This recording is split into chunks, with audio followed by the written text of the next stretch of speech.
Students, ਅੱਜ ਅਸੀਂ ਆਪਣੀ ਤੀਸਰੀ ਸਟੋਰੀ ਸਪੈਰੋਜ਼ ਦੇ ਸ਼ਾਰਟ ਆਨਸਰ ਟਾਈਪ ਕੁਐਸਚਨਸ ਨੂੰ ਹੱਲ ਕਰਾਂਗੇ। ਜਿਵੇਂ ਕਿ ਤੁਸੀਂ ਸਕਰੀਨ ਤੇ ਦੇਖ ਪਾ ਰਹੇ ਹੋ ਕਿ ਕੰਪਰੀਹੈਂਸ਼ਨ ਕੁਐਸਚਨਸ ਦੇ ਫਸਟ ਪਾਰਟ ਦੇ ਵਿੱਚ ਇਹ ਟੋਟਲ ਤੁਹਾਡੇ ਸਾਹਮਣੇ 16 ਕੁਐਸਚਨਸ ਨੇ।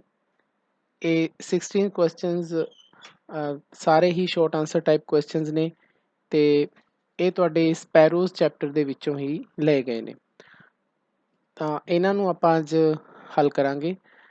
ਇਸ ਤੋਂ ਪਹਿਲਾਂ ਮੈਂ ਤੁਹਾਨੂੰ ਜ਼ਰੂਰ ਅਪੀਲ ਕਰੂੰਗਾ ਬੱਚਿਓ ਕਿ ਤੁਸੀਂ ਜੋ ਮੈਂ ਲਾਸਟ ਲੈਕਚਰ ਆਪਣਾ ਦਿੱਤਾ ਸੀਗਾ ਤੁਹਾਨੂੰ ਵੀਡੀਓ ਦੀ ਸ਼ੇਪ ਦੇ ਵਿੱਚ, ਜਿਸ ਵਿੱਚ ਅਸੀਂ ਸਪੈਰੋਜ਼ ਦਾ ਪੂਰਾ ਚੈਪਟਰ, ਪੂਰੀ ਸਟੋਰੀ ਡਿਸਕਸ ਕੀਤੀ ਸੀ। ਮੈਂ ਬਹੁਤ ਈਜ਼ੀ ਲੈਂਗੁਏਜ ਦੇ ਵਿੱਚ ਤੁਹਾਨੂੰ ਮੈਂ ਸਮਝਾਈ ਸੀ, ਤਾਂ ਤੁਸੀਂ ਉਸ ਨੂੰ ਜ਼ਰੂਰ ਵੇਖੋ। ਜੇ ਤੁਸੀਂ ਨਹੀਂ ਦੇਖਿਆ ਤਾਂ ਮੈਂ ਤੁਹਾਨੂੰ ਉੱਪਰਲੇ ਪਾਸੇ ਇਹ ਲਿੰਕ ਪ੍ਰੋਵਾਈਡ ਕਰ ਰਿਹਾ ਹਾਂ, ਤਾਂ ਤੁਸੀਂ ਇਹ ਵੀਡੀਓ ਦੇਖੋ ਤਾਂ ਕਿ ਤੁਹਾਨੂੰ ਪੂਰਾ ਚੈਪਟਰ ਕਲੀਅਰ ਹੋਵੇ, ਤਾਂ ਕਿ ਤੁਸੀਂ ਇਹ ਆਨਸਰਸ ਕੁਐਸਚਨਸ ਦੇ ਸਮਝ ਪਾਓ ਅਤੇ ਤੁਹਾਨੂੰ ਯਾਦ ਕਰਨ ਦੇ ਵਿੱਚ ਦਿੱਕਤ ਨਾ ਆਵੇ।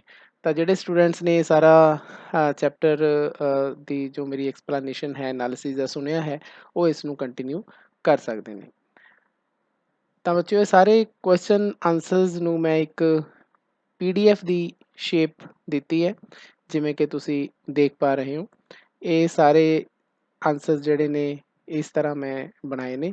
ਹੁਣ ਅਸੀਂ ਇੱਕ ਇੱਕ ਕਰਕੇ ਕੁਐਸਚਨ ਅਸੀਂ ਇਸ ਨੂੰ ਡਿਸਕਸ ਕਰਾਂਗੇ। ਤਾਂ ਬੱਚਿਓ, ਪਹਿਲਾ ਕੁਐਸਚਨ ਹੈ ਕਿ ਵਾਟ ਵਾਜ਼ ਰਹੀਮ ਖਾਨਸ ਓਕਿਊਪੇਸ਼ਨ। ਓਕਿਊਪੇਸ਼ਨ ਦਾ ਮਤਲਬ ਤੁਹਾਨੂੰ ਪਤਾ ਹੁੰਦਾ ਹੈ ਕਿੱਤਾ, ਵਿਵਸਾਏ, ਜਿਸ ਨੂੰ ਅਸੀਂ ਹਿੰਦੀ 'ਚ ਵੀ ਕਹਿ ਦਿੰਦੇ ਹਾਂ।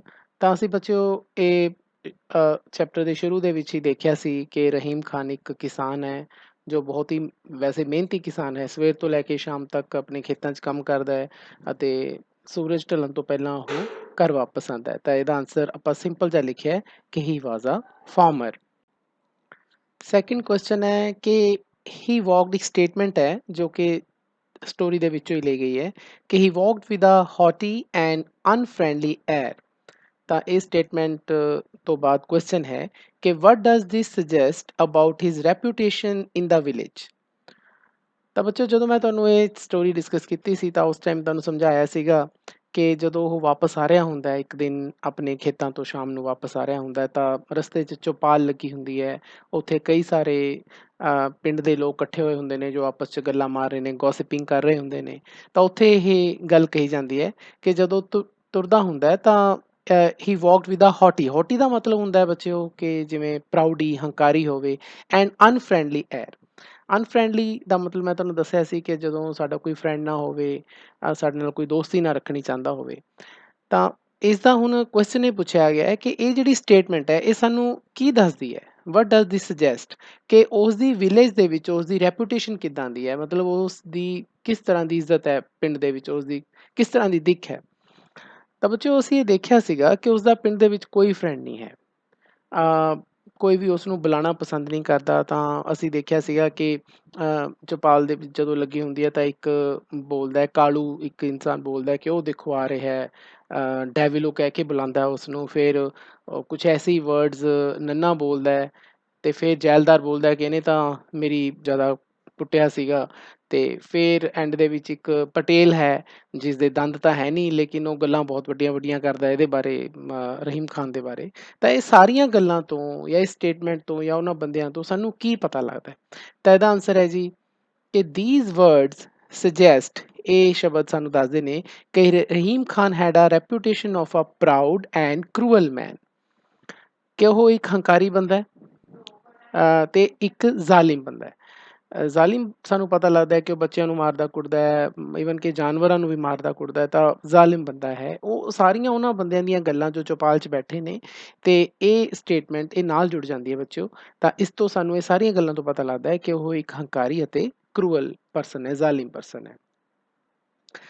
ਥਰਡ ਕੁਐਸਚਨ ਹੈ ਕਿ what does the phrase cautious whisper suggest about the attitude of the villagers towards Rahim Khan? Respect, fear, a mixture of both. ਤਾਂ ਬੱਚੇ, ਜਦੋਂ ਮੈਂ ਤੁਹਾਨੂੰ ਇਹ ਸਾਰਾ ਚੈਪਟਰ ਸਮਝਾਇਆ ਸੀ ਤਾਂ ਮੈਂ ਇਸ ਤੇ ਖਾਸ ਤੌਰ ਤੇ ਤੁਹਾਨੂੰ ਇਹ ਗੱਲ ਸਮਝਾਈ ਸੀ ਕੌਸ਼ੀਅਸ ਵਿਸਪਰ। ਕੌਸ਼ੀਅਸ ਵਿਸਪਰ ਦਾ ਮਤਲਬ ਹੁੰਦਾ ਜਦੋਂ ਅਸੀਂ ਬੜਾ ਹੀ ਧਿਆਨ ਨਾਲ ਕੋਈ ਫੁਸਫੁਸਾਹਟ ਕਰਦੇ ਹਾਂ ਕੰਨਾਂ ਦੇ ਵਿੱਚ ਕਿਸੇ ਨੂੰ ਦੇਖ ਕੇ ਤਾਂ ਕਿ ਉਹਨੂੰ ਨਾ ਗੱਲ ਸੁਣ ਜੇ, ਤਾਂ ਉਹਨੂੰ ਅਸੀਂ ਕੌਸ਼ੀਅਸ ਵਿਸਪਰ ਕਹਿੰਦੇ ਹਾਂ।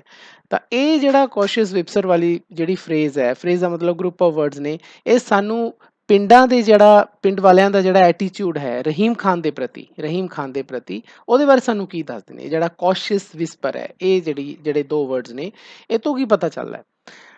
ਤਾਂ ਅਸੀਂ ਦੇਖਿਆ ਸੀ ਬੱਚਿਓ ਕਿ ਉਸ ਟਾਈਮ ਉਹ ਗੌਸਿਪਿੰਗ ਕਰ ਰਹੇ ਹੁੰਦੇ ਨੇ। ਗੌਸਿਪਿੰਗ ਦਾ ਮਤਲਬ ਹੁੰਦਾ ਜਦੋਂ ਜ਼ੋਰ-ਜ਼ੋਰ ਨਾਲ ਆਪਾਂ ਗੱਲ ਕਰੀਏ, ਵਿੱਚ ਹਾਸਾ-ਠਾਠਾ ਵੀ ਹੋਵੇ, ਕਾਫੀ ਜਣੇ ਜਦੋਂ ਗੱਲਾਂ ਬਾਤਾਂ ਕਰਦੇ ਨੇ ਬਿਨਾਂ ਕਿਸੇ ਦੀ ਪਰਵਾਹ ਕੀਤੇ, ਉਹਨੂੰ ਗੌਸਿਪਿੰਗ ਕਹਿੰਦੇ ਨੇ। ਲੇਕਿਨ ਜਿਵੇਂ ਹੀ ਉਹ ਰਹੀਮ ਖਾਨ ਨੂੰ ਦੇਖਦੇ ਨੇ ਕਿ ਰਹੀਮ ਖਾਨ ਉਹਨਾਂ ਦੀ ਤਰਫ ਆ ਰਿਹਾ ਹੈ, ਤਾਂ ਉਹਨਾਂ ਦਾ ਜਿਹੜਾ ਉਹ ਗੌਸਿਪਿੰਗ ਹੈ, ਉਹ ਗੌਸਿਪਿੰਗ ਦੀ ਜਿਹੜੀ ਟੋਨ ਹੈ, ਉਹ ਕੌਸ਼ੀਅਸ ਵਿਸਪਰ ਦੇ ਵਿੱਚ ਬਦਲ ਜਾਂਦੀ ਹੈ। ਮਤਲਬ ਹੁਣ ਉਹ ਗੌਸਿਪਿੰਗ ਤੋਂ ਉੱਚੀ-ਉੱਚੀ ਜਿਹੜੀ ਬੋਲਚਾਲ ਜੋ ਗੱਲ ਕਰ ਰਹੇ ਨੇ, ਉਸ ਤੋਂ ਉਹ ਬੜੇ ਹੀ ਫੁਸਫੁਸਾਹਟ ਦੇ ਵਿੱਚ ਆ ਜਾਂਦੇ ਨੇ, ਕੰਨਾਂ 'ਚ ਗੱਲ ਕਰਨ ਲੱਗ ਜਾਂਦੇ ਨੇ। ਤਾਂ ਸਿੱਧਾ ਜਿਹਾ ਪਤਾ ਲੱਗਦਾ ਹੈ ਕਿ ਰਹੀਮ ਖਾਨ ਦਾ ਉਹਨਾਂ ਨੂੰ ਡਰ ਹੈ, ਤਾਂ ਹੀ ਉਸਦੇ ਸਾਹਮਣੇ ਉਹ ਬੋਲ ਨਹੀਂ ਪਾਉਂਦੇ। ਤਾਂ ਅਸੀਂ ਇਸੇ ਕਰਕੇ ਇਹਦਾ ਆਂਸਰ ਲਿਖਾਂਗੇ, it suggest that the villagers feared Rahim Khan, ਕਿ ਉਹ ਰਹੀਮ ਖਾਨ ਤੋਂ ਡਰਦੇ ਨੇ। ਤਾਂ ਇੱਥੇ ਜਿਹੜੇ 3 ਆਂਸਰ ਐਕਚੁਅਲੀ ਸਾਨੂੰ ਇਸ ਕੁਐਸਚਨ ਦੇ ਵਿੱਚ ਦੇ ਰੱਖੇ ਨੇ ਵੀ ਇਹ ਜਿਹੜੀ ਰਹੀਮ ਖਾਨ ਨੂੰ ਦੇਖ ਕੇ ਕੰਨਾਂ ਦੇ ਵਿੱਚ ਫੁਸਫੁਸਾਹਟ ਹੁੰਦੀ ਹੈ, ਉਹ ਕੀ ਉਹ ਰਿਸਪੈਕਟ ਦੇ ਕਰਕੇ ਹੁੰਦੀ ਹੈ, ਜਾਂ ਡਰ ਦੇ ਕਰਕੇ ਹੁੰਦੀ ਹੈ, ਜਾਂ ਦੋਨਾਂ ਦੇ ਮਿਕਸਚਰ ਕਰਕੇ ਹੁੰਦੀ ਹੈ, ਜਾਂ ਮਤਲਬ ਕਿ ਰਿਸਪੈਕਟ ਤੇ ਫੀਅਰ ਦੋਨਾਂ ਕਰਕੇ ਹੁੰਦਾ। ਤਾਂ ਰਿਸਪੈਕਟ ਦੇ ਕਰਕੇ ਨਹੀਂ ਹੁੰਦੀ ਬੱਚਿਓ, ਨਾ ਹੀ ਇਹ ਦੋਨੋਂ ਦਾ ਮਿਕਸਚਰ ਹੈ। ਆਂਸਰ ਇਹਦਾ ਪ੍ਰੋਪਰ ਕੀ ਹੈ, ਫੀਅਰ। ਤਾਂ ਉਹ ਮਤਲਬ ਵਿਲੇਜਰਸ ਜਿਹੜੇ ਨੇ ਰਹੀਮ ਖਾਨ ਤੋਂ ਡਰ ਖਾਂਦੇ ਨੇ। ਤਾਂ ਅਸੀਂ ਇਹੀ ਲਿਖਿਆ ਹੈ ਕਿ the villagers feared Rahim Khan. Fourth question है जी, the other day he nearly killed my mare said the zaildar, was Rahim Khan entirely to blame। ਤਾਂ ਤੁਹਾਨੂੰ ਪਤਾ ਬੱਚੋ ਜਦੋਂ ਚੌਪਾਲ ਲੱਗੀ ਹੁੰਦੀ ਹੈ ਤਾਂ ਉੱਥੇ ਕਈ ਸਾਰੇ ਬੰਦੇ ਬੈਠੇ, ਮੈਂ ਪਹਿਲਾਂ ਵੀ ਨਾਮ ਬੋਲਿਆ, ਕਾਲੂ ਬੈਠਾ, ਇੱਕ ਹਲਵਾਈ ਨੰਨਾ ਬੈਠਾ ਹੈ, ਇੱਕ ਪਟੇਲ ਹੈ ਜਿਹਦੇ ਦੰਦ ਹੈ ਨਹੀਂ, ਤੇ ਇੱਕ ਜ਼ੈਲਦਾਰ ਬੈਠਾ ਹੈ। ਤਾਂ ਜ਼ੈਲਦਾਰ ਉਹ ਸਪੈਸ਼ਲ ਤੌਰ ਤੇ ਕਹਿੰਦਾ ਕਿ ਇੱਕ ਦਿਨ ਤਾਂ ਇਹਨੇ ਮੇਰੀ ਘੋੜੀ ਨੂੰ ਹੀ ਮਾਰਤਾ ਸੀ। ਹਾਲਾਂਕਿ ਉਹ ਪੂਰੀ ਗੱਲ ਨਹੀਂ ਦੱਸਦਾ ਕਿ ਘੋੜੀ ਨੂੰ ਮਾਰਿਆ ਕਿਉਂ। ਤਾਂ ਕੁਐਸਚਨ ਉਸੇ ਤੇ ਹੀ ਹੈ ਕਿ ਰਹੀਮ ਖਾਨ ਨੂੰ ਕੀ ਅਸੀਂ ਇੰਟਾਇਰਲੀ ਪੂਰੀ ਤਰ੍ਹਾਂ ਕਸੂਰਵਾਰ ਮੰਨ ਸਕਦੇ ਹਾਂ, ਜੋ ਜ਼ੈਲਦਾਰ ਨੇ ਕਿਹਾ ਸੀ ਕਿ ਉਹਨੇ ਮੇਰੀ ਘੋੜੀ ਮਾਰਤੀ ਸੀ, ਕਿ ਇਸ ਗੱਲ ਦੇ ਵਿੱਚ ਰਹੀਮ ਖਾਨ ਪੂਰੀ ਤਰ੍ਹਾਂ ਕਸੂਰਵਾਰ ਸੀ। ਤਾਂ ਬੱਚਿਓ ਅਸੀਂ ਚੈਪਟਰ ਪੜ੍ਹਿਆ ਸੀ ਤਾਂ ਅਸੀਂ ਦੇਖਿਆ ਸੀ ਕਿ ਐਸੀ ਗੱਲ ਨਹੀਂ ਸੀ, ਸਗੋਂ ਕਿਉਂਕਿ ਬੱਚੇ ਵੀ ਛੇੜਦੇ ਆ ਰਹੀਮ ਖਾਨ, ਤਾਂ ਉਹਨਾਂ ਨੇ ਛੇੜਖਾਨੀ ਦੇ ਵਿੱਚ ਕੀ ਕੀਤਾ, ਇਹ ਜ਼ੈਲਦਾਰ ਦੇ ਆਪਣੇ ਬੱਚੇ ਸੀ, ਆਪਣੇ ਪੁੱਤਰ ਸੀ, ਉਹਨਾਂ ਨੇ ਆਪਣੀ ਘੋੜੀ ਨੂੰ ਰਹੀਮ ਖਾਨ ਦੇ ਖੇਤਾਂ 'ਚ ਛੱਡਤਾ ਵੀ ਚਲੋ ਆਪਾਂ ਦੇਖ ਕੇ ਦੇਖੀਏ, ਇਹਨੂੰ ਛੇੜਦੇ ਆ, ਗਾਲਾਂ ਕੱਢੂਗਾ, ਹੋਰ ਕੁਛ ਕਰੂਗਾ। ਤਾਂ ਉਹਨਾਂ ਨੇ ਘੋੜੀ ਨੂੰ ਜਾਣ ਕੇ ਉਹਦੀ ਰਹੀਮ ਖਾਨ ਦੇ ਖੇਤ 'ਚ ਛੱਡਤਾ, ਤੇ ਰਹੀਮ ਖਾਨ ਤਾਂ ਤੁਹਾਨੂੰ ਪਤਾ ਹੀ ਹੈ ਫਿਰ ਥੋੜਾ ਜਿਹਾ ਗੁੱਸੇ ਵਾਲਾ ਬੰਦਾ ਹੈ, ਤੇ ਉਹਨੇ ਫਿਰ ਘੋੜੀ ਨੂੰ ਕੁੱਟਿਆ।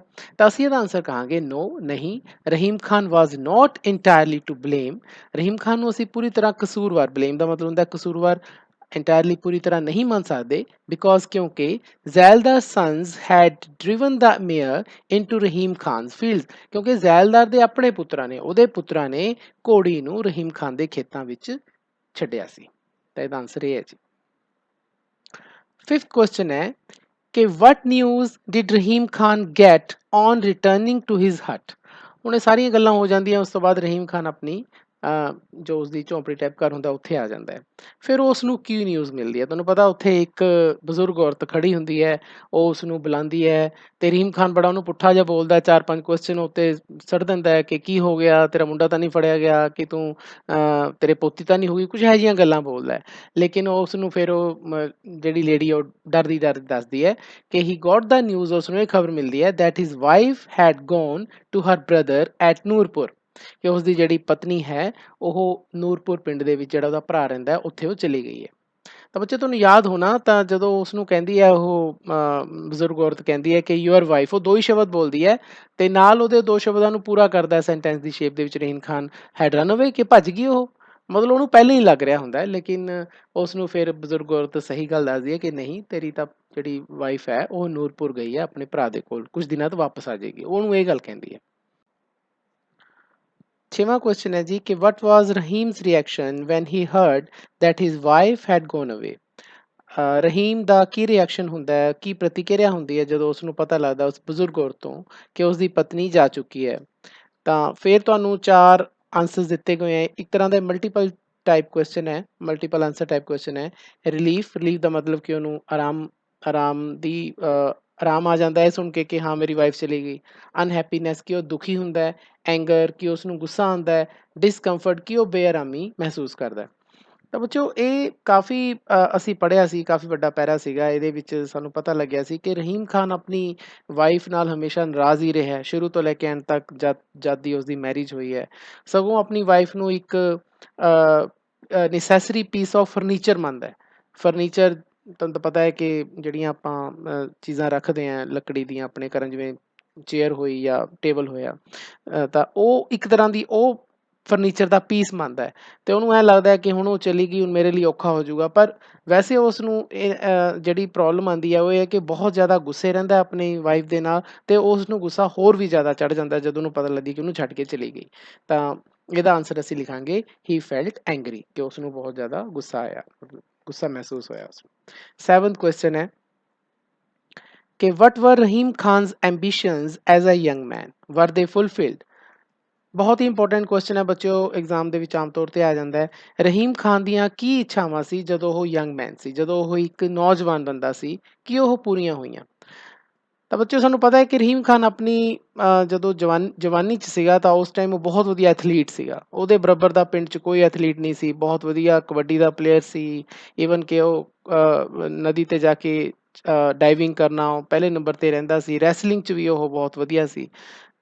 ਉਸਦੀਆਂ ਐਂਬੀਸ਼ਨਸ ਵੀ ਸੀਗੀਆਂ ਆਪਣੀ ਲਾਈਫ 'ਚ। ਉਹਦੀਆਂ ਮੇਨਲੀ 2 ਐਂਬੀਸ਼ਨ ਸੀਗੀਆਂ ਕਿ ਇੱਕ ਤਾਂ ਉਹਨਾਂ ਦੇ ਪਿੰਡ 'ਚ ਸਰਕਸ ਆਈ ਸੀ, ਤੇ ਸਰਕਸ ਨੂੰ ਦੇਖ ਕੇ, ਕਿਉਂਕਿ ਉੱਦਾਂ ਦੀਆਂ ਕਰਤੱਵ ਉਹ ਆਪਣੀ ਪਿੰਡ 'ਚ ਵੀ ਕਰਦਾ ਸੀ, ਤਾਂ ਉਹਨੂੰ ਸਰਕਸ 'ਚ ਮਨ ਹੋਇਆ ਕਿ ਮੈਂ ਸਰਕਸ 'ਚ ਹੀ ਮੇਰਾ ਕਰੀਅਰ ਹੈ, ਤਾਂ ਉਹ ਸਰਕਸ 'ਚ ਆਪਣਾ ਕਰੀਅਰ ਬਣਾਉਣਾ ਚਾਹੁੰਦਾ ਸੀ। ਦੂਸਰਾ, ਉਸ ਨੂੰ ਇੱਕ ਲੜਕੀ ਪਸੰਦ ਆਈ ਆਪਣੀ ਪਿੰਡ ਦੀ, ਜੋ ਹਿੰਦੂਆਂ ਦੀ ਲੜਕੀ ਸੀ, ਹਿੰਦੂ ਧਰਮ ਨਾਲ ਬਿਲੋਂਗ ਕਰਦੀ ਸੀ, ਰਾਧਾ ਉਸਦਾ ਨਾਮ ਸੀ। ਲੇਕਿਨ ਤੁਹਾਨੂੰ ਪਤਾ ਹੈ ਕਿ ਦੋਨੇ ਉਹਦੀਆਂ ਇੱਛਾਵਾਂ ਪੂਰੀਆਂ ਨਹੀਂ ਹੋ ਸਕੀਆਂ। ਅਸੀਂ ਲਿਖਾਂਗੇ ਹੀ ਹੈਡ 2 ਐਂਬੀਸ਼ਨਸ, ਉਸਦੀਆਂ 2 ਇੱਛਾਵਾਂ ਸੀ। He wanted to work in a circus, ਉਹ ਸਰਕਸ ਦੇ ਵਿੱਚ ਕੰਮ ਕਰਨਾ ਚਾਹੁੰਦਾ ਸੀ। He also wanted to marry Radha, ਉਹ ਰਾਧਾ ਨਾਲ ਵੀ ਸ਼ਾਦੀ ਕਰਾਉਣਾ ਚਾਹੁੰਦਾ ਸੀ। But both of his ambitions were not fulfilled, ਪਰ ਉਸਦੀਆਂ ਦੋਵੇਂ ambitions, both of his ambitions, ਦੋਵੇਂ ਉਸਦੀਆਂ ਇੱਛਾਵਾਂ ਵਰ ਨਾਟ ਫੁਲਫਿਲਡ, ਪੂਰੀਆਂ ਨਹੀਂ ਹੋ ਸਕੀਆਂ। 8ਵਾਂ ਕੁਐਸਚਨ ਹੈ ਕਿ why was Rahim Khan not able to join the circus? ਤਾਂ ਤੁਹਾਨੂੰ ਆਪਾਂ ਪਹਿਲਾਂ 7ਵੇਂ ਕੁਐਸਚਨ 'ਚ ਡਿਸਕਸ ਕਰ ਚੁੱਕੇ ਹਾਂ ਕਿ ਰਹੀਮ ਖਾਨ ਦੀਆਂ 2 ਐਂਬੀਸ਼ਨ ਸੀਗੀਆਂ, 2 ਇੱਛਾਵਾਂ ਸੀ। ਉਹਨਾਂ 'ਚੋਂ ਇੱਕ ਸੀ ਸਰਕਸ ਨੂੰ ਜੁਆਇਨ ਕਰਨ ਦਾ। ਕੁਐਸਚਨ ਇਹ ਹੈ ਕਿ ਰਹੀਮ ਖਾਨ ਕਿਉਂ ਸਰਕਸ ਨੂੰ ਜੁਆਇਨ ਨਹੀਂ ਕਰ ਪਾਇਆ, not able to join the circus? ਤਾਂ ਬੱਚਿਓ ਅਸੀਂ ਚੈਪਟਰ ਪੜ੍ਹਦੇ ਹੋਏ ਇਹ ਗੱਲ ਜਾਣੀ ਸੀ ਕਿ ਉਸਦੇ ਪੁਰਖੇ ਤੋਂ ਇਹ ਕੰਮ ਚੱਲਿਆ ਆ ਰਿਹਾ ਸੀ ਖੇਤੀ ਦਾ। ਉਹਨਾਂ ਦੀ ਆਪਣੀ ਉਹਨਾਂ ਦੀ ਜ਼ਮੀਨ ਸੀਗੀ ਜਿਸ 'ਤੇ ਉਹ ਖੇਤੀ ਕਰਦੇ ਸੀਗੇ। ਹੁਣ ਉਸਦੇ ਫਾਦਰ ਨੇ ਵੀ ਇਹੀ ਕੰਮ ਕਰਿਆ ਸੀ, ਤਾਂ ਉਹਨੂੰ ਵੀ ਇਹੀ ਕੰਮ ਕਰਨਾ ਪੈਣਾ ਸੀ, ਇਹ ਮੰਨਦੇ ਸੀ ਉਸਦੇ ਮਾਂ-ਬਾਪ। ਅਤੇ ਸਰਕਸ ਦਾ ਕੰਮ ਉਸਦੇ ਮਾਂ-ਬਾਪ ਬਹੁਤ ਹੀ ਲੋਅ ਲੈਵਲ ਦਾ ਕੰਮ ਮੰਨਦੇ ਸੀ, ਇਮੋਰਲ ਕੰਮ ਮੰਨਦੇ ਸੀ, ਅਨੈਤਿਕ ਜਿਹਨੂੰ ਆਪਾਂ ਕਹਿੰਦੇ ਹਾਂ। ਇਸ ਕਰਕੇ ਉਹਨਾਂ ਨੇ ਆਪਣੇ ਬੇਟੇ ਨੂੰ, ਰਹੀਮ ਖਾਨ ਨੂੰ, ਸਰਕਸ ਵਿੱਚ ਜਾਣ ਦੀ ਇਜਾਜ਼ਤ ਨਹੀਂ ਦਿੱਤੀ। ਹਾਲਾਂਕਿ ਅਸੀਂ ਇਹ ਵੀ ਪੜ੍ਹਿਆ ਸੀ ਕਿ ਰਹੀਮ ਖਾਨ ਦੇ ਇੱਕ ਵਾਰੀ ਮਨ 'ਚ ਆਇਆ ਕਿ ਮੈਂ ਰੈਬੇਲੀਅਨ ਕਰਦਾ, ਵਿਦਰੋਹ ਕਰਦਾ ਆਪਣੇ ਮਾਂ-ਬਾਪ ਦੇ ਵਿਰੁੱਧ। ਲੇਕਿਨ ਉਹ ਕਹਿੰਦੇ ਆ ਨਾ ਕਿ ਜਿਹੜਾ ਸਰਫਡਮ ਦਾ ਕੰਮ ਸੀਗਾ, ਜੋ ਕਾਸ਼ਤਕਾਰੀ ਦਾ ਕੰਮ ਸੀਗਾ, ਉਹ ਉਸਦੇ ਖੂਨ ਦੇ ਵਿੱਚ ਵਸਿਆ ਹੋਇਆ ਸੀ, ਮੁੱਢ ਤੋਂ ਹੀ ਚੱਲਿਆ ਆ ਰਿਹਾ ਹੈ, ਪੂਰਵਜਾਂ ਤੋਂ ਹੀ ਚੱਲਿਆ ਆ ਰਿਹਾ ਹੈ। ਉਹ ਚਾਹ ਕੇ ਵੀ ਰੈਬੇਲੀਅਨ ਨਹੀਂ ਕਰ ਸਕਿਆ, ਆਪਣੇ ਮਾਂ-ਬਾਪ ਦੇ ਅਗੇਂਸਟ ਨਹੀਂ ਜਾ ਸਕਿਆ। ਤਾਂ ਅਸੀਂ ਇਸਦਾ ਆਂਸਰ ਲਿਖਾਂਗੇ his parents did not allow him to join the circus, ਕਿ ਉਸਦੇ ਪੇਰੈਂਟਸ ਨੇ ਉਸ ਨੂੰ ਅਲਾਓ ਨਹੀਂ ਕੀਤਾ ਕਿ ਉਹ ਸਰਕਸ ਨੂੰ ਜੁਆਇਨ ਕਰੇ। 9ਵਾਂ ਕੁਐਸਚਨ ਹੈ ਕਿ how did Rahim Khan's romance with Radha end? ਤੁਹਾਨੂੰ ਪਤਾ ਬੱਚਿਓ ਕਿ ਰਹੀਮ ਖਾਨ ਦੀ ਦੂਸਰੀ ਐਂਬੀਸ਼ਨ ਸੀ ਕਿ ਉਹ ਰਾਧਾ ਨਾਲ ਸ਼ਾਦੀ ਕਰਾਉਣਾ ਚਾਹੁੰਦਾ ਸੀ। ਕੁਐਸਚਨ ਉਹਦੇ ਬਾਰੇ ਹੀ ਹੈ ਕਿ ਰਹੀਮ ਖਾਨ ਰਾਧਾ ਦੇ ਨਾਲ ਸ਼ਾਦੀ ਕਿਉਂ ਨਾ ਕਰਾ ਸਕਿਆ? ਬੱਚਿਓ ਅਸੀਂ ਇਹ ਚੈਪਟਰ ਪੜ੍ਹਿਆ ਹੈ ਕਿ ਰਾਧਾ ਜਿਹੜੀ ਹੈ ਉਹ ਹਿੰਦੂ ਧਰਮ ਨਾਲ ਸੰਬੰਧ ਰੱਖਦੀ ਹੈ, ਰਹੀਮ ਖਾਨ ਖੁਦ ਮੁਸਲਿਮ ਹੈ, ਤਾਂ ਇਹ ਧਰਮ ਉਹਨਾਂ ਦੇ ਆੜੇ ਆ ਗਿਆ। ਤਾਂ ਥੋੜ੍ਹੀ ਜਿਹੀ ਭਿੰਨਤਾ ਹੋ ਹੀ ਜਾਂਦੀ ਹੈ। ਤਾਂ ਰਹੀਮ ਖਾਨ ਦਾ ਜਿਹੜਾ ਫਾਦਰ ਹੈ ਉਹ ਰਾਧਾ ਦੇ ਫਾਦਰ ਨੂੰ ਮਿਲਦਾ ਹੈ। ਰਾਧਾ ਦਾ ਫਾਦਰ ਹੈ ਰਾਮਚਰਨ, ਉਹਨੂੰ ਕਹਿੰਦਾ ਹੈ ਕਿ ਤੇਰੀ ਬੇਟੀ ਹੁਣ 15 ਸਾਲਾਂ ਦੀ ਹੋ ਗਈ, ਤੂੰ ਇਹਦੀ ਮੈਰਿਜ ਲੇਟ ਨਾ ਕਰ, ਨਹੀਂ ਤੈਨੂੰ ਭੈੜੇ ਨਤੀਜੇ ਭੁਗਤਣੇ ਪੈਣਗੇ। ਤਾਂ ਉਹਦਾ ਫਾਦਰ ਉਹਦੀ ਹਿੰਟ ਸਮਝ ਲੈਂਦਾ ਹੈ, ਤਾਂ ਉਹ ਨਾਲ ਦੇ ਪਿੰਡ ਦਾ ਇੱਕ ਬਾਣੀਆ ਹੁੰਦਾ ਹੈ ਰਾਮ ਲਾਲ, ਉਸ ਨਾਲ ਉਹਦੀ ਸ਼ਾਦੀ ਤੈਅ ਕਰ ਦਿੰਦਾ। ਸਾਨੂੰ ਇਹ ਵੀ ਪਤਾ ਹੈ ਕਿ ਰਾਮ ਲਾਲ ਜਿਹੜਾ ਹੈ ਉਹਦਾ ਢਿੱਡ ਮਟਕੇ ਵਰਗਾ ਹੈ, ਅਤੇ ਆਲਮੋਸਟ ਰਾਧਾ ਤੋਂ ਵੱਡਾ ਹੈ, ਦੁੱਗਣੀ ਏਜ ਦਾ ਹੀ ਹੈ, ਕਿਉਂਕਿ ਮਿਡਲ ਏਜਡ ਹੈ ਪਰਸਨ। ਪਰ ਕਿਉਂਕਿ ਉਸਦੇ ਧਰਮ ਦਾ ਹੈ, ਹਿੰਦੂ ਧਰਮ ਦਾ ਹੈ, ਤਾਂ ਉਸ ਨਾਲ ਉਹਦੀ ਸ਼ਾਦੀ ਹੋ ਜਾਂਦੀ ਹੈ। ਰਾਧਾ ਵੀ ਆਪਣੀ ਪਹਿਲਾਂ ਵਿਚਾਰੀ ਰੋਂਦੀ ਹੈ ਥੋੜ੍ਹੀ ਦੇਰ, ਪਰ ਉਸ ਤੋਂ ਬਾਅਦ ਆਪਣੇ ਆਪ ਨੂੰ ਕਿਸਮਤ ਦੇ ਹਵਾਲੇ ਛੱਡ ਦਿੰਦੀ ਹੈ ਤੇ ਸਾਨੂੰ ਇਸ ਤਰ੍ਹਾਂ ਪਤਾ ਲੱਗਦਾ ਹੈ ਕਿ ਰਹੀਮ ਖਾਨ ਰਾਧਾ ਨਾਲ ਸ਼ਾਦੀ ਨਹੀਂ ਕਰਾ ਪਾਉਂਦਾ। ਤਾਂ ਇਹਦਾ ਆਂਸਰ ਅਸੀਂ ਇਹ ਲਿਖਿਆ ਜੀ ਕਿ Ramcharan got her daughter Radha married to Ram Lal. Ramcharan ਆਪਣੀ ਬੇਟੀ ਰਾਧਾ ਦੀ ਸ਼ਾਦੀ ਰਾਮ ਲਾਲ ਨਾਲ ਕਰ ਦਿੰਦਾ ਹੈ। ਰਾਮ ਲਾਲ ਕੌਣ ਹੈ ਜੀ? ਵਿਲੇਜ ਦਾ ਬਾਨੀਆ ਹੈ, ਪਿੰਡ ਦਾ ਬਣੀਆ ਹੈ। ਇਸ ਤਰ੍ਹਾਂ ਰਹੀਮ ਖਾਨ ਰਾਧਾ ਨਾਲ ਜਿਹੜਾ ਉਸਦਾ ਰਿਸ਼ਤਾ ਹੈ ਉਹ ਖਤਮ ਹੋ ਜਾਂਦਾ ਹੈ। 10ਵਾਂ ਕੁਐਸਚਨ ਹੈ, ਆਇਰਨ ਐਂਟਰਡ ਹਿਜ਼ ਹਿਦਰਟੂ ਕਾਈਂਡਲੀ ਸੋਲ ਐਕਸਪਲੇਨ। ਤਾਂ ਇਹ ਬੱਚਿਓ ਸਟੇਟਮੈਂਟ ਹੈ, ਤੁਹਾਨੂੰ ਪਤਾ ਹੈ ਡਬਲ ਕੋਟਸ ਦੇ ਵਿੱਚ ਇਹ ਪਾਈ ਹੋਈ ਹੈ। ਇਹ ਤੁਹਾਡੇ ਚੈਪਟਰ ਦੇ ਵਿੱਚ ਇਹ ਪੂਰੀ ਲਾਈਨ ਆਈ ਹੋਈ ਹੈ ਸਟੋਰੀ ਦੇ ਵਿੱਚ। ਇਹਦਾ ਮਤਲਬ ਹੈ ਕਿ ਉਸ ਦਾ ਦਿਲ ਜਿਹੜਾ ਕਿਸੇ ਟਾਈਮ ਬਹੁਤ ਹੀ ਮਤਲਬ ਕਾਈਂਡਲੀ ਸੀਗਾ, ਦਇਆ ਨਾਲ ਭਰਿਆ ਹੋਇਆ ਉਸਦੀ ਆਤਮਾ ਸੀਗੀ, ਹੁਣ ਉਹ ਪੱਥਰ ਦੀ ਬਣ ਗਈ ਜਾਂ ਬਿਲਕੁਲ ਉਹ ਲੋਹੇ ਦੀ ਬਣ ਗਈ। ਹਿਦਰ ਟੂ ਦਾ ਮਤਲਬ ਹੋਇਆ ਹੁਣ ਤੱਕ ਉਸਦੀ ਜਿਹੜੀ ਆਤਮਾ ਸੀ ਉਹ ਦਇਆ ਨਾਲ ਭਰੀ ਹੋਈ ਸੀ, ਪਰ ਹੁਣ ਉਹ ਪੱਥਰ ਦੇ ਇਨਸਾਨ ਬਣ ਗਿਆ। ਐਕਸਪਲੇਨ, ਇਹਨੂੰ ਆਪਾਂ ਐਕਸਪਲੇਨ ਕਰਨਾ। ਤਾਂ ਬੱਚਿਓ ਜਿਸ ਟਾਈਮ ਉਸਦੀ ਸ਼ਾਦੀ ਹੁੰਦੀ ਹੈ ਤਾਂ ਉਸ ਟਾਈਮ ਉਹਦੀਆਂ ਦੋਨੇ ਐਂਬੀਸ਼ਨਸ ਪੂਰੀਆਂ ਨਹੀਂ ਹੋ ਪਾਉਂਦੀਆਂ। ਅਸੀਂ ਇਹ ਪੜ੍ਹ ਚੁੱਕੇ ਹਾਂ, ਨਾ ਤਾਂ ਉਹ ਸਰਕਸ ਜੁਆਇਨ ਕਰ ਪਾਉਂਦਾ ਹੈ, ਨਾ ਉਹ ਆਪਣੀ ਪਸੰਦ ਦੀ ਲੜਕੀ ਨਾਲ ਸ਼ਾਦੀ ਕਰ ਪਾਉਂਦਾ ਹੈ। ਤੇ ਉਹ ਸਮਝਦਾ ਹੈ ਕਿ ਸੋਸਾਇਟੀ ਨੇ, ਪੇਰੈਂਟਸ ਨੇ ਮੇਰੇ ਨਾਲ ਮਤਲਬ ਮੈਨੂੰ ਉਹਨਾਂ ਨੇ ਇਹ ਉਹ ਕਸੂਰਵਾਰ ਨੇ ਜਿਸ ਨਾਲ ਮੇਰੀਆਂ ਦੋਨੇ ਐਂਬੀਸ਼ਨਸ ਪੂਰੀਆਂ ਨਹੀਂ ਆਈਆਂ। ਉਹ ਆਪਣੇ ਪੇਰੈਂਟਸ ਤੇ ਸੋਸਾਇਟੀ ਨੂੰ ਇਹ ਰਿਸਪੋਂਸੀਬਲ ਮੰਨਦਾ ਹੈ ਜਿਹੜੀ ਉਸਦੇ ਡ੍ਰੀਮਸ ਪੂਰੇ ਨਹੀਂ ਹੋਏ। ਤਾਂ ਉਹ ਜਦੋਂ ਆਪਣੀ ਕਿਉਂਕਿ ਉਸਦੀ ਜਿਹੜੀ ਵਾਈਫ ਹੈ ਉਹ ਵੀ ਉਸਦੇ ਪੇਰੈਂਟਸ ਨੇ ਹੀ ਚੂਜ਼ ਕੀਤੀ ਹੈ, ਤਾਂ ਉਹ ਸੋਚਦਾ ਹੈ ਕਿ ਇਹ ਵਾਈਫ ਕੀ ਹੈ, it's a symbol of persecution ਆਪਾਂ ਪੜ੍ਹਿਆ ਸੀਗਾ ਕਿ ਉਹ ਜਿੰਨੀਆਂ ਵੀ ਉਹਦੇ ਤੇ ਤਸ਼ੱਦਦਾਂ ਹੋਈਆਂ ਹੁੰਦੀਆਂ ਨੇ, ਜੋ ਵੀ ਉਸਦੇ ਨਾਲ ਬੁਰਾ ਵਿਵਹਾਰ ਹੋਇਆ ਹੁੰਦਾ ਹੈ, ਉਹ ਆਪਣੀ ਵਾਈਫ ਨੂੰ ਉਹਦਾ ਸਿੰਬਲ ਮੰਨ ਲੈਂਦਾ ਹੈ ਵੀ ਇਹਦੇ ਕਰਕੇ ਹੀ ਸਾਰਾ ਕੁਝ ਹੋਇਆ। ਉਹ ਆਪਣੇ ਪੇਰੈਂਟਸ ਨੂੰ ਤਾਂ ਕੁਝ ਕਹਿ ਨਹੀਂ ਪਾਉਂਦਾ, ਲੇਕਿਨ ਆਪਣਾ ਸਾਰਾ ਜਿੰਨਾ ਉਸਦੀ ਫਰਸਟ੍ਰੇਸ਼ਨ ਹੁੰਦੀ ਹੈ ਉਹ ਆਪਣੀ ਵਾਈਫ ਦੇ ਉੱਪਰ ਕੱਢਣ ਦੀ ਕੋਸ਼ਿਸ਼ ਕਰਦਾ ਹੈ। ਇਸੇ ਕਰਕੇ ਉਹ ਜਿਸ ਦਿਨ ਉਹਦੀ ਸ਼ਾਦੀ ਹੁੰਦੀ ਹੈ ਉਹ ਪੱਥਰ ਦਿਲ ਇਨਸਾਨ ਬਣ ਜਾਂਦਾ ਹੈ। ਅਸੀਂ ਇਹ ਵੀ ਪੜ੍ਹਿਆ ਸੀ ਕਿ ਉਸਦੀ ਜਿਹੜੀ ਵਾਈਫ ਹੈ ਉਹ like a sheep waits for the butcher, ਉਹ ਉਸਦੀ ਵੇਟ ਕਰਦੀ ਹੈ। ਅਸੀਂ ਇਹ ਸਾਰੇ ਸਿੰਬਲਸ ਪੜ੍ਹੇ ਸੀਗੇ। ਤਾਂ ਇਸਦਾ ਆਂਸਰ ਅਸੀਂ ਲਿਖਿਆ ਜੀ, he held his parents and the society responsible for the frustration of his dreams. ਉਹ ਆਪਣੇ ਪੇਰੈਂਟਸ ਨੂੰ ਅਤੇ ਆਪਣੇ ਸਮਾਜ ਨੂੰ ਰਿਸਪੋਂਸੀਬਲ ਮੰਨਦਾ ਹੈ, ਕਸੂਰਵਾਰ ਮੰਨਦਾ ਹੈ ਜਿਹੜੇ ਉਸਦੇ ਸੁਪਨੇ ਹੈ ਉਹਨਾਂ ਦੀ ਫਰਸਟ੍ਰੇਸ਼ਨ ਜਿਹੜੇ ਕਿ ਪੂਰੇ ਨਹੀਂ ਹੋ ਪਾਉਂਦੇ। ਤਾਂ ਉਹ ਕੀ ਕਰਦਾ, ਹੀ ਡਿਸਾਈਡਡ, ਉਹ ਫੈਸਲਾ ਕਰਦਾ ਹੈ ਟੂ ਰੈਕ ਹਿਜ਼ ਵੈਂਜੈਂਸ, ਬਦਲਾ ਲੈਣਾ। ਵੈਂਜੈਂਸ ਬਦਲਾ ਹੁੰਦਾ ਹੈ ਜੀ, ਰੈਕ ਦਾ ਮਤਲਬ ਬਦਲਾ ਲੈਣਾ, ਔਨ ਹਿਜ਼ ਵਾਈਫ। ਤਾਂ ਆਪਣੀ ਵਾਈਫ ਦੇ ਉੱਪਰ ਇਹ ਬਦਲਾ ਲੈਣ ਦੀ ਕੋਸ਼ਿਸ਼ ਕਰਦਾ ਹੈ। So he turned from a kindly soul to a beast. ਇਸ ਕਰਕੇ ਉਹ ਇੱਕ ਜੋ ਉਸਦਾ ਇੱਕ ਦਇਆ ਰੱਖਣ ਵਾਲਾ ਇਨਸਾਨ ਸੀਗਾ, ਹੁਣ ਉਹ ਇੱਕ ਜੰਗਲੀ ਜਾਨਵਰ ਦੀ ਤਰ੍ਹਾਂ ਬਿਹੇਵ ਕਰਨ ਲੱਗ ਜਾਂਦਾ ਹੈ। ਬਿਲਕੁਲ 10ਵੇਂ ਕੁਐਸਚਨ ਦੀ ਤਰ੍ਹਾਂ ਮਿਲਦਾ ਜੁਲਦਾ ਸਾਡਾ ਅਗਲਾ ਕੁਐਸਚਨ ਹੈ ਜੀ ਕਿ who did Rahim Khan hold responsible for the frustration of his dreams. Rahim Khan ਆਪਣੇ ਸੁਪਨਿਆਂ ਦੀ ਫਰਸਟ੍ਰੇਸ਼ਨ ਦੇ ਲਈ ਕਿਸ ਨੂੰ ਰਿਸਪੋਂਸੀਬਲ ਮੰਨਦਾ ਹੈ, ਕਿਸ ਨੂੰ ਜ਼ਿੰਮੇਦਾਰ ਠਹਿਰਾਉਂਦਾ ਹੈ ਕਿ ਉਹਦੇ ਸੁਪਨੇ ਪੂਰੇ ਨਹੀਂ ਹੋਏ। ਨਾਲ ਹੀ ਹੈ ਹਾਊ ਡਿਡ ਹੀ ਅਵੈਂਜ ਹਿਮਸੈਲਫ, ਉਹ ਕਿਸ ਤਰ੍ਹਾਂ ਬਦਲਾ ਲੈਂਦਾ ਹੈ। ਇਹਦਾ ਆਂਸਰ ਆਲਰੇਡੀ ਅਸੀਂ ਡਿਸਕਸ ਕਰ ਚੁੱਕੇ, ਆਲਮੋਸਟ ਉਹੀ ਆਂਸਰ ਹੈ ਜੀ ਇਹਦਾ ਕਿ he held his parents and the society responsible for the frustration of his dreams, ਕਿ ਆਪਣੇ ਸੁਪਨਿਆਂ ਤੇ ਪੂਰਾ ਨਾ ਹੋਣ ਦੇ ਲਈ ਉਹ ਸੋਸਾਇਟੀ ਨੂੰ ਅਤੇ ਆਪਣੇ ਪੇਰੈਂਟਸ ਨੂੰ ਰਿਸਪੋਂਸੀਬਲ ਮੰਨਦਾ ਹੈ, ਜ਼ਿੰਮੇਦਾਰ ਠਹਿਰਾਉਂਦਾ ਹੈ। ਤਾਂ ਉਹ ਕੀ ਬਣਦਾ ਜੀ, he became cruel to his wife and children, ਆਪਣੇ ਹੀ ਵਾਈਫ ਅਤੇ ਆਪਣੇ ਹੀ ਬੱਚਿਆਂ ਦੇ ਪ੍ਰਤੀ ਜ਼ਾਲਿਮ ਬਣ ਜਾਂਦਾ ਹੈ, ਕਿਉਂਕਿ ਉਹਨਾਂ ਨੂੰ ਉਹ ਸਿੰਬਲ ਮੰਨਦਾ ਹੈ ਆਪਣੀ ਪਰਸੀਕਿਊਸ਼ਨ ਜਿਹੜੀ ਉਸ ਤੇ ਹੋਈ ਹੁੰਦੀ ਹੈ। ਇਹ ਅਸੀਂ ਡਿਸਕਸ ਕੀਤੀ ਸੀ। ਤਾਂ ਉਹਨਾਂ ਨੂੰ ਉਹ ਮਾਰਦਾ ਕੁੱਟਦਾ ਹੈ, ਈਵਨ ਕਿ ਉਹ ਜਾਨਵਰਾਂ ਨਾਲ ਜੋ ਉਸਦੇ ਘਰ ਦੇ ਜਿਨ੍ਹਾਂ ਨਾਲ ਉਹ ਖੇਤੀ ਕਰਦਾ ਹੈ ਉਹਨਾਂ ਨੂੰ ਵੀ ਕੁੱਟਦਾ ਮਾਰਦਾ ਹੈ। ਅਤੇ ਪਿੰਡ ਦੇ ਵਿੱਚੋਂ ਕੋਈ ਪਰਸਨ ਨਹੀਂ ਹੁੰਦਾ ਜਿਹਦੇ ਨਾਲ ਨਾ ਲੜਿਆ ਹੋਵੇ। ਤਾਂ ਹੀ ਕੁਅਰਲਡ, ਉਹ ਲੜਦਾ ਹੈ with everyone in the village, ਪਿੰਡ ਦੇ ਹਰ ਇੱਕ ਪਰਸਨ ਨਾਲ ਉਹ ਲੜਦਾ ਹੈ। 12ਵਾਂ question, something made Rahim Khan desist from wrecking the sparrow's nest, what do you think it was, what influence did the nest have on him। ਤਾਂ ਬੱਚਿਓ ਤੁਹਾਨੂੰ ਪਤਾ ਹੈ ਕਿ ਉਸਦੀ ਵਾਈਫ ਦੇ ਜਾਣ ਤੋਂ ਕੁਝ ਦਿਨਾਂ ਬਾਅਦ ਦੀ ਗੱਲ ਹੁੰਦੀ ਹੈ ਕਿ ਉਹ ਆਪਣੇ ਰੂਮ ਦੇ ਵਿੱਚ ਇੱਕ ਆਲ੍ਹਣਾ ਲੱਗਿਆ ਦੇਖਦਾ ਹੈ। ਤਾਂ ਉਹ ਦੇਖਦਾ ਹੈ ਉਹ ਆਲ੍ਹਣੇ ਕੋਲ ਜਾ ਕੇ ਕਿ ਉਹਦੇ 'ਚ ਹੈ ਕੀ ਹੈ, ਤਾਂ ਉਸਨੂੰ 2 ਛੋਟੇ-ਛੋਟੇ ਬਹੁਤ ਹੀ ਚਿੜੀਆਂ ਦੇ ਬੱਚੇ ਬਿਲਕੁਲ ਜਿਨ੍ਹਾਂ ਦੇ ਲਾਲ ਰੰਗ ਹੁੰਦਾ ਹੈ, ਹਜੇ ਪੂਰੀ ਤਰ੍ਹਾਂ ਪਰ ਵੀ ਨਹੀਂ ਆਏ ਹੁੰਦੇ, ਉਹਨੂੰ ਉਹ ਦਿਖਦਾ ਹੈ। ਤਾਂ ਉਹਦੇ ਬਾਰੇ ਹੈ। ਉਹ ਐਕਚੁਅਲੀ ਚੜ੍ਹਨ ਤਾਂ ਇਸੇ ਕਰਕੇ ਗਿਆ ਤਾਂ ਇਸੇ ਕਰਕੇ ਹੁੰਦਾ ਹੈ, ਸਟੂਲ ਤੇ ਚੜ੍ਹਿਆ ਹੁੰਦਾ ਹੈ ਕਿ ਮੈਂ ਇਸਨੂੰ ਤੋੜ ਦਾਂ।